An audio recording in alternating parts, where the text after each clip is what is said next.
Skjáin snúa aðeins svona upp af því að þetta ljós á það til að speglast í honum. Þú sérð sko, þetta svona stórt sko.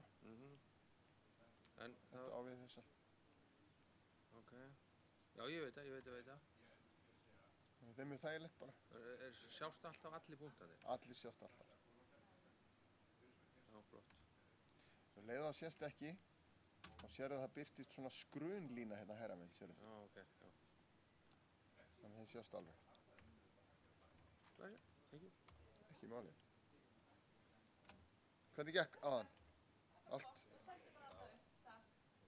Alltaf bara vel. Það ekki? Mikið talað? Mikið spjall? Það gott.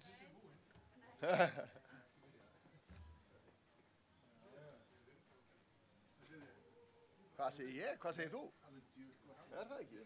Það er gott. Heyrðu, hérna, eitt sem ég hérna, þetta er auðlýsingin Já, sjá. þóttlagsbóluna, en ég hefði hvort auðlýsing ég búið að sjá hana. Þetta er hérna appið, ekki? Jú, Höfum það bara. bílprósentið. Höfum það bara. Ég var sett í 2 saman á hann, þetta var bara rugglan. Heyrðu, en svo beðið maður, við þurfum að halda káringunum inn í. Já, ok. Ég ætla þá að gera eitthvað úr því og fá svolítið út úr því. Heyrðu, býtu? Já, gott. Ég vilja það. Ok.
Ég ætla að setja hérna þegar þú fer að Það hefði ekki bara vassum.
Það er allt í leið.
Það prófa að fletta áfram.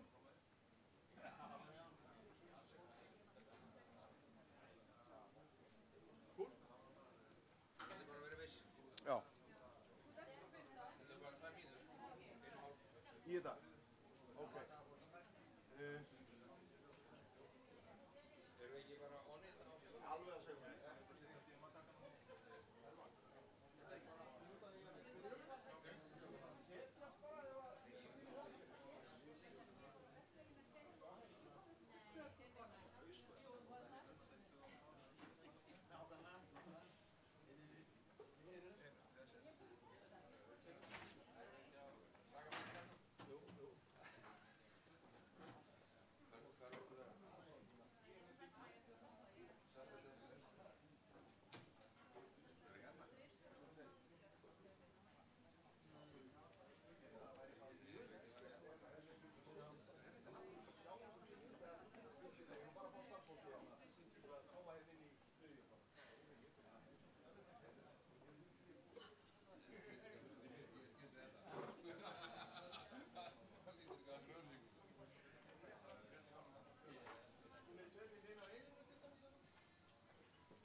En bara hinga. Nei.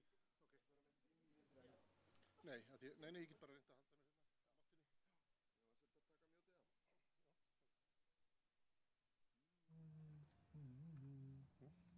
Cool.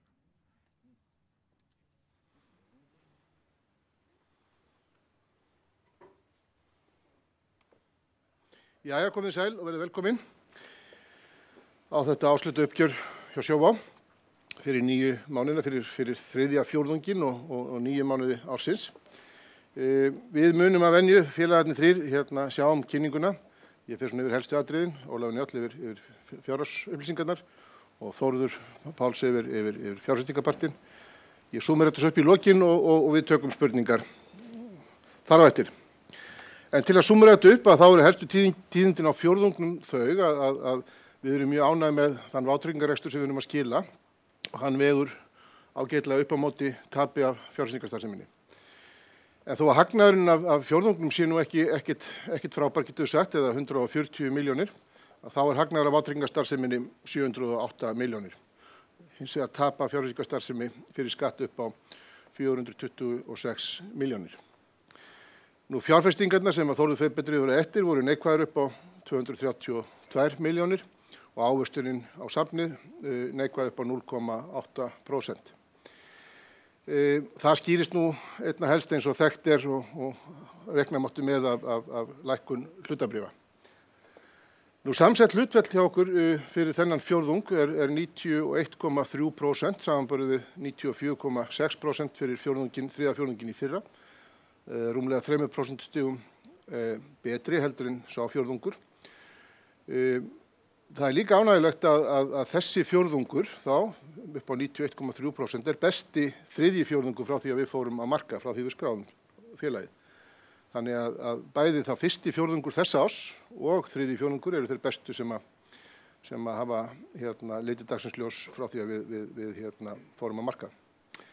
Nú fyrir 12 mánuðina þá er þá samsetta hlutfalli 98,3% og það sem að skýrir góða þróun er þá þessi ígildavöxtur sem við förum betur yfir á eftir og þá sérstaklega jákvæð afkoma í ökutækjatryggingum og við sýnum það eins betur á eftir. Nú tjón- og endurtryggingarhlutfallið það er að lækka á milli ára úr 75,5% í 72,9% fyrir á milli fjórðunga frá því fyrra. Og það er sömu sögu að segja þar að það eru greinaflokkarnir þessi stærstu greinaflokkar, það er eigna- og ökutækjatryggingurnar sem að skýra þessa jákvæða þróun í tjón- og endurtryggingakostnaðinum.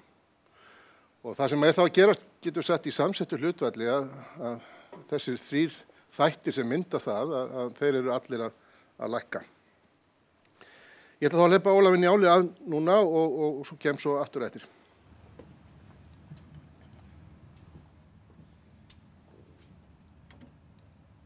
Sælverði. Nú, eins og Hermann nefndi, það viðsnúningur í afkomu frá sama fjórðungi í fyrra og afkoma vátryggingastarfseminnar að styrkjast. Nú, fjárfestingarstarfsemin batnar þó hún sé fullkomlega óviðunandi og Hermann nefndi líka þessa jákvæðu þróun í samsettarhlutfallinu. Þetta var fyrir þennan fjórðung og fyrir 9 mánuðina þá afkoman að draga saman vegna taps á fjárfestingarstarfseminni sem að Þórður fer yfir á eftir.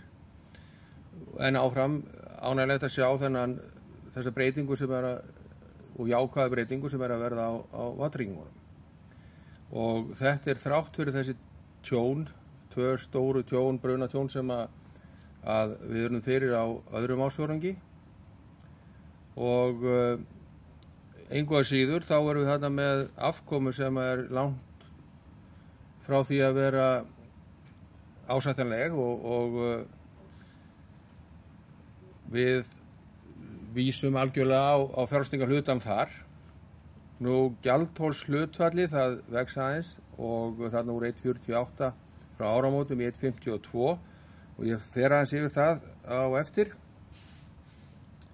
Og hérna eru reksturinn í heild sinni, bæði fyrir fjórðunginn og 9 mánuðina og við sjáum kröftugan iðgjaldavöxt og tæp 12% á milli fjórðunga og tæp 11% fyrir fyrstu 9 í eigin iðgjöldum.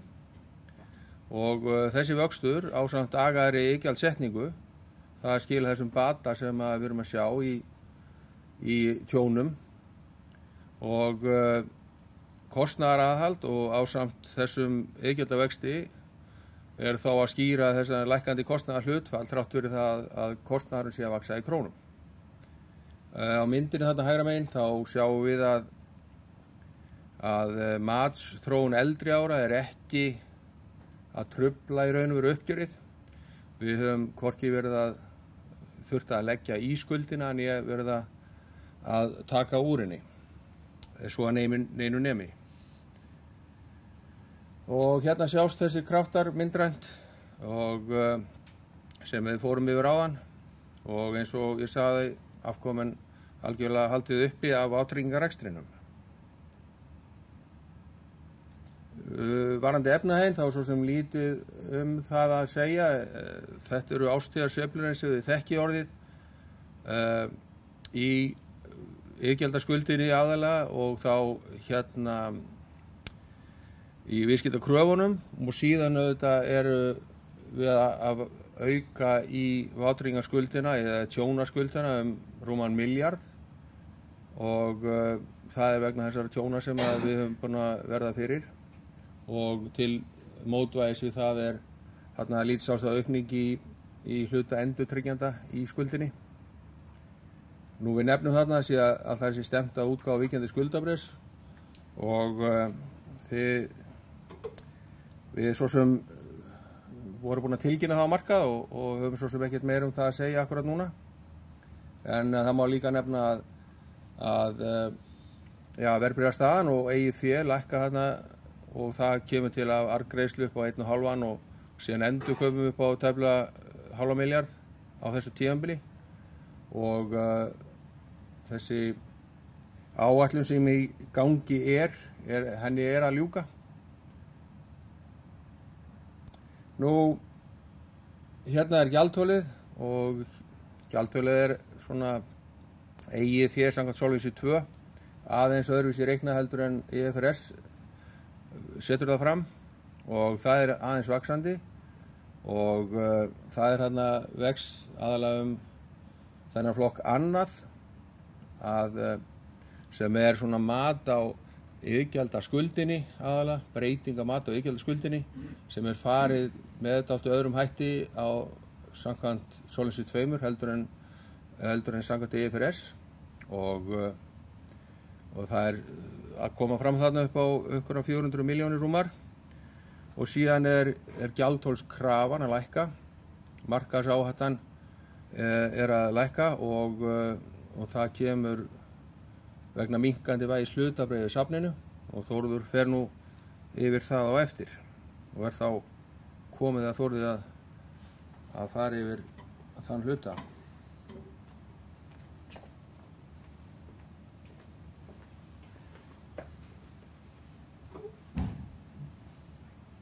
Já, afkoman af fjárfestingarsafninu á fjórðungnum var óviðunandi og þetta annar fjórðungun í röð og sem áður að þá helgast það fyrst og fremst að því að eign okkar í skráðum hlutabrjöfum. En núna fyrir þetta að verða á 3. ár sem að það hefur niðursveifla á hlutabrjöfamörkuðum sem að þetta hefur sett töluvert mark sitt á afkomu fjárfestingarstarfsemi félagsins.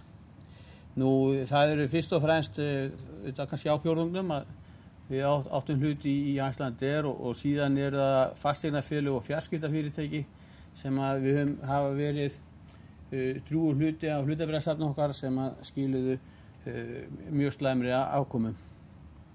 Nú, helstu breytingarnar á safninu á fjórðungnum var það að við minnkuðum hluti okkar í löngum óverðtryggðum skuldabréfum sem að meðal annars skila sér í þessari lægri markaðsáhættu ásamt minnkun á hlutabréfunum og síðan seldum við töluvert hluta vegnaðstöðu okkar í Icelandair.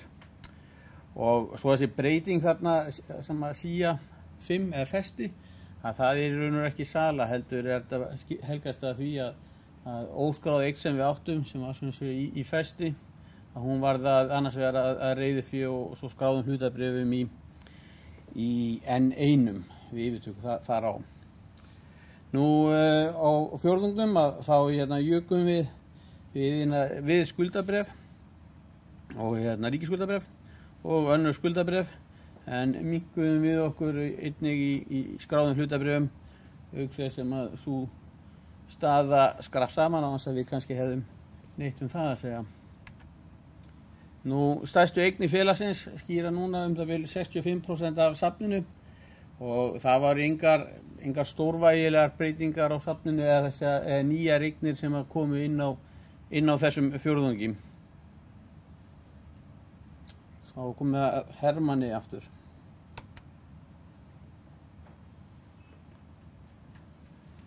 Já, það sem að okkur langaði til að sýna ykkur sem við sýnt ykkur stundum áður þessa mynd sem er býsna áhugaverð og er fengin frá Vegagerðinni.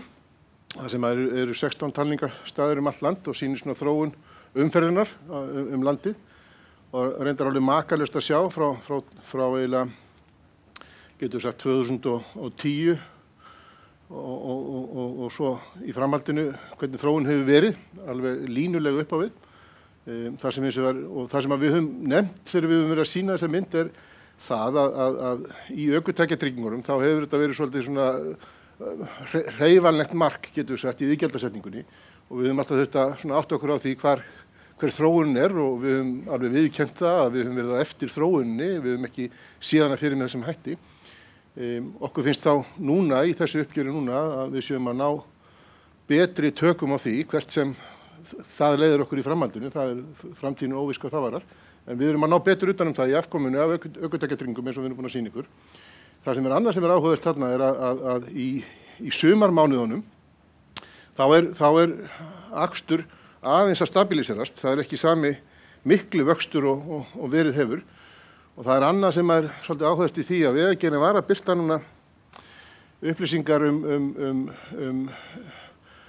akstur okkar Reykvíkinga, þeirra sem að búa hérna á Reykjavíkursvæðinu og yfir sumarmánuðina 2007 held ég að verið. Þá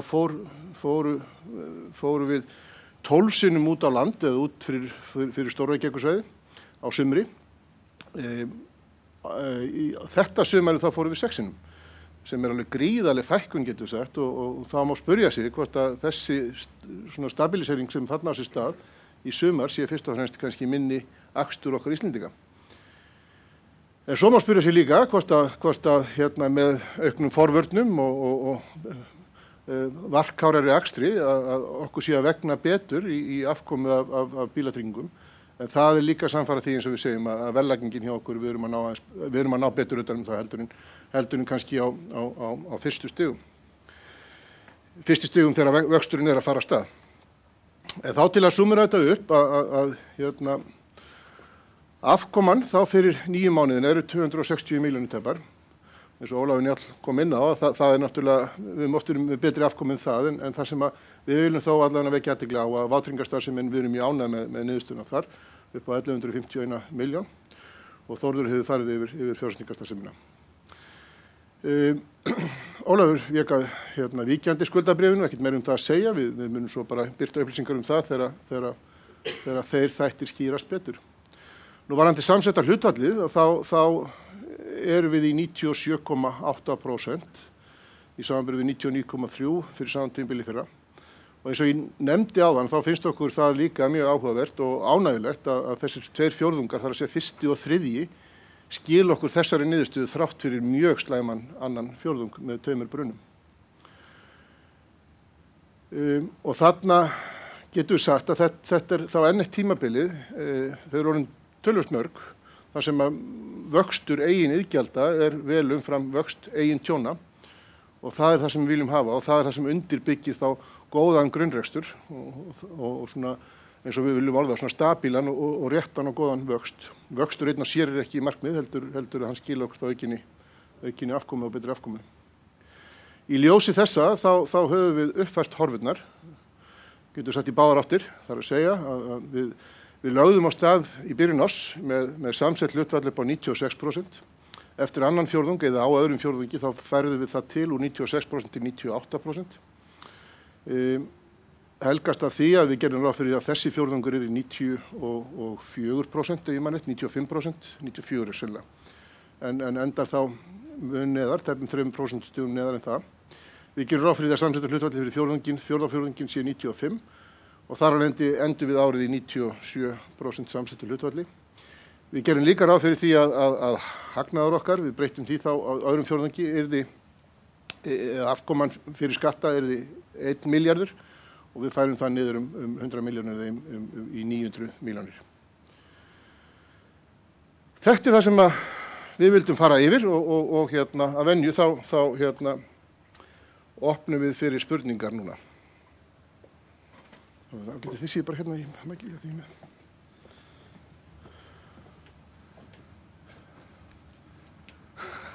Augum beinast á ákveðnum manni. Má ég byrja? Jú, ég skal byrja. Góðan daginn, þú liggur með mjög batnandi afkoma af tryggingarekstri sérstaklega. Takk. Og það eru eiginlega, ég liggur við 3 spurningar. Og fyrsta snýr að sýn ykkar á eignamarkaði. Hvernig eignamarkaðir horfa við ykkur svona á komandi mánuðum og misserum. Næsta spurningin snýr að víkjandi skuldabréfinu og nefndir að það hefði kannski ekki mikið meir það að segja, en gætið þið sagt okkur samt hvað þið eru að hugsa, hvað var að tímasetningar og markmið með útgáfinni. Þið eru verið að hugsa þetta til arðgreiðslu sérstaklega, reikna með því en gætið þið fara aðeins yfir það. Og þriðja spurningin, mér sýndist það var nú kannski ekki mikið svigrúm til að skoða reikningin, mér sýndist eins og kostnaður í líftryggingarakstur sérstaklega verið sérstaklega aukast, en getur það verið, en aftur, það var svona dálítið stutt síðan uppgjörið var birt, þannig að gæti verið þessi mislæstur hjá mér. Já, sýn okkar á eignamarkaði er svo að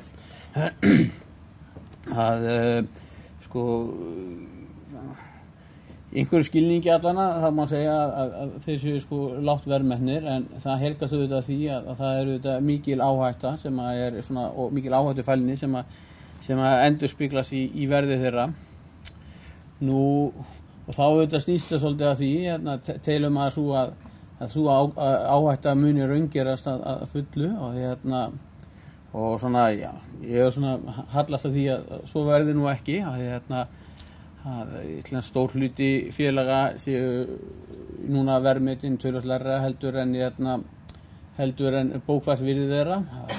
Það sé kannski svona frekar hluti sem muni jafna sig, en þetta er bara búið að vera mjög strembið og svo sem ekkert útsýðum það ennþá, að það er að meðan fólk metur að áhættan sé svona mikil og þá ekki tilbúið til þess að taka þátt í atvinnulífinu með til þess að eiga hlutabréf eða taka þátt í uppbyggingu með því að eiga skuldabréf, þá er náttúrulega bara verða þannig áfram, þannig að þetta er nú eiginlega þannig að þú náttúrulega svona kannski vinnur við greininga, þannig ég kannski frekar að fá að spyrja þig á eftir. Ég fyrst kannski að síðustu spurningunni varandi kostnaðar í líftryggingarhlutanum og þá það nú svona meira internal mál. Þetta svona útdeiling af kostnaði frekar heldur en að það hefur orðið sérstakur kostnaðar auki og en einhvað síður má ekki, það ekki hægt að horfa fram í því að þær tryggingar, þær bera þyngri sölukostnað heldur en aðrar tryggingar og okkur hefur gengið vel og við vonum að það haldi áfram þannig að við erum ekkert beygði við því að auka þar kostnaðin. Svo kannski aðeins bara varandi víkjandi lánið, þá hefur það nú oft verið spurt það hér á þessum fundum hvernig og hvort það standi til hér af okkar hálfu að gefa út slík bréf og það hefur kannski helgast að því að við erum eitt fárra fyrirtækja á fjármálamarkaði sem hefum ekki gefið út svona bréf og svona það hefur ekki verið talin svona rétti tímasetningin til þess. Það var eins og ákvörðun stjórnar í september að svona í ljósi strúktúr á fjármagnsskipan félagsins að það skyldi farið í það núna og það skýrist þá svona á getur sagt næstu dögum eða vikum. Ég myndi nú frekar halda á dögum bæði fjárhæðir og svona hvernig við sjáum það fyrir okkur.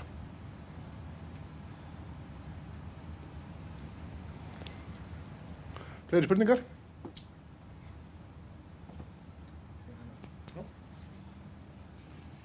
Ég er alltaf fyrir mig varðandi svona stafræna vegferð sem að tilkynntu að vera búin að fara í stefnumótun svona á síðasta fjórðungi. Hver svona ykkar sýn, hvert stefnið í þeirri þróun og hvort það muni verða, hvort þau skoða það, hvort það verða einhver svona hagræðing í útibúanetti eða eitthvað slíku hjá ykkur á komandi misserum? Já, við höfum gefið því mjög góðan gaum með stafræna þróun og við fengum eins og við gerum grein fyrir síðast til okkar ráðgjafa, erlendar ráðgjafa sem að mörkuðu með okkur stefnu það hvernig svona og við svo sem gerum þá stefnu á okkar, hvernig við sæjum best fyrir okkur að fara þessa vegferð og við erum búin að mappa upp, getum við sagt, einhverja 23-24 verkferðla sem við ætlum að fara í núna og við höfum þegar hafist handa með það og okkar prinsip í því mjög einfalt, það að segja við metum það þannig að við ætlum að koma með lausnir sem að henta okkar viðskiptavinum. Við ætlum ekki að koma með einhverja lausnir sem að ekki henta og þess vegna þurfum við að gefa okkur góðan tíma, við þurfum að vera í góðum samskiptum við kúnnan og finna þær lausnir. Munurinn á bönkum og tryggingafélögum í þessu hefur oft verið sá að snertiflutur kúnna bankans miklu svona tíðari heldur en tryggingafélaga. Þannig að við þurfum að vera vandvirkur því hvar við berum niður og hvar helsti snertifluturinn við kúnnan hjá okkur og finna þá einhvers konar svona verðmætis auka í þjónustunni til þess að mæta þörfum kúnnans.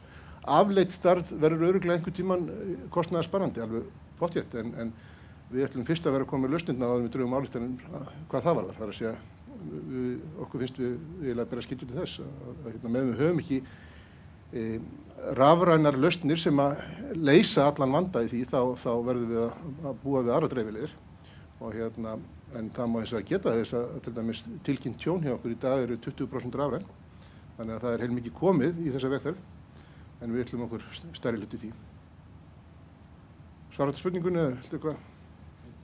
Takk. Fleira? Nú ef ekki þá minni ég líka á það að já, ég glemdi nú svo sem að nefna það líka, við erum að kynna hér nýtt app sem bílprófs app og okkur finnst svona gæti fallið í mjög góðan jarfi við undirbúning ungs fólks varðandi töku bílprófs og við vorum með umferðarmerkja app fyrir rúm ári síðan sem við settum í loftið og var gríðarlega mikið notað þannig að ég held að þetta falli vel í kræmið.